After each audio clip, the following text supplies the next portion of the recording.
So today, on a beautiful 50-degree day, I got on my motorcycle and I rode out to Fort DeSoto Park. As you can see, the St. Pete Skyway Bridge sitting there at the mouth of Tampa Bay. Tampa Bay is Florida's largest estuary, which I just learned, and that is pretty cool. There's my motorcycle right there, El Ripa. Um, Honestly, being on a motorcycle is the best way to explore nature. You get the smells in the air, and I don't know, if you've ridden a motorcycle before, you know how freeing it is. So to ride in a place like this is pretty awesome.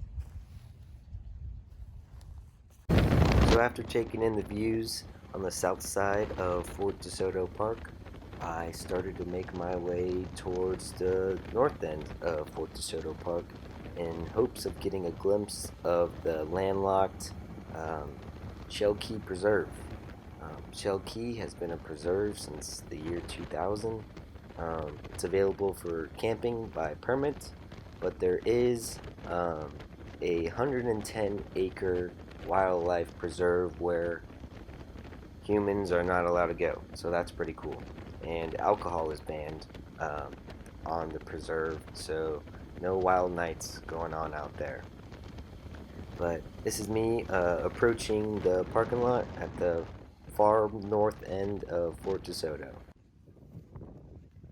So as I made my way from the parking lot, um, I made sure to try to keep my distance away from people because when Professor Chad was walking through the 6 Mile Slough, he said to try to stay away from people. And it wasn't really something that I've thought about before, but I thought, hey, I should probably do that. It's probably a good idea. Um, but at first glance, I was kind of in awe in the fact of how large the beach was and honestly how beautiful it was with the immense amount of sugar sand and mini sand dunes. I thought this beach was pretty cool too because there's no pets allowed, no bikes allowed. You can collect shells though, as long as there are no living creatures in them. So that was also pretty interesting. Never really thought about that before. But what really blew me away was this saltwater river that was running through it. And a fun fact on that saltwater river that you see, so in 2015, just due to the change in the sand and erosion and what have you, uh, there actually was no river because it cut off all of the water flow from the Gulf of Mexico. But then in 2017, Hurricane Irma came through and opened it back up. And this is a really good thing because it allows fresh salt water from the Gulf of Mexico to enter into these mini estuaries that I am making my way towards right now. But there was a lot of complaints uh, after 2015 in the water quality and the amount of species that were not quite there anymore.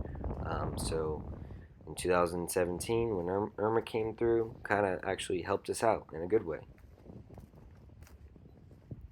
So as I was walking up to these cones here, I was wondering whether I could go through them or up to them, and I didn't see anything that was telling me not to.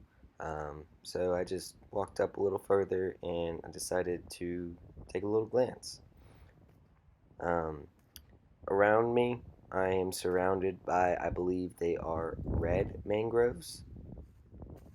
Just learned about them. They are the mangroves that sit at the lowest elevation on the beach.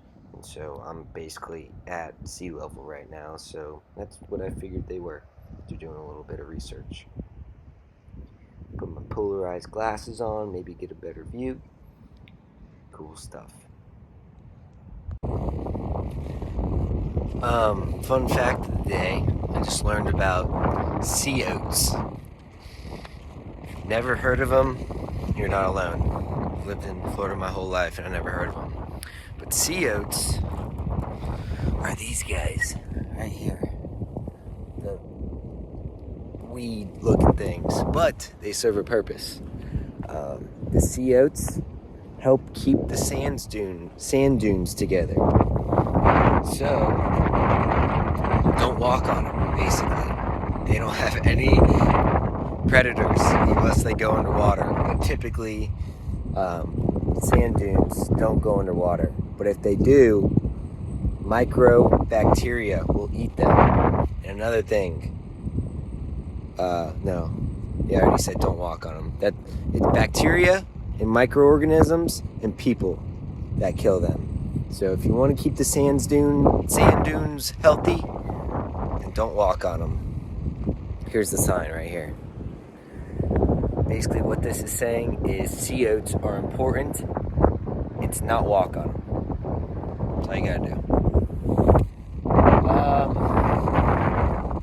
I'm out. This is some, oh God.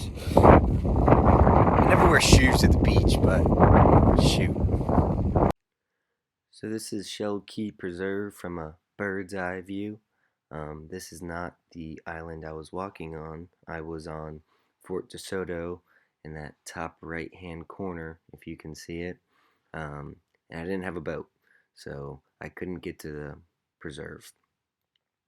But the coolest thing about these estuaries is that one, they act as barrier islands to protect the inland where everybody lives, and also that they act as giant filters to filter out bad pollutants and excess sediments.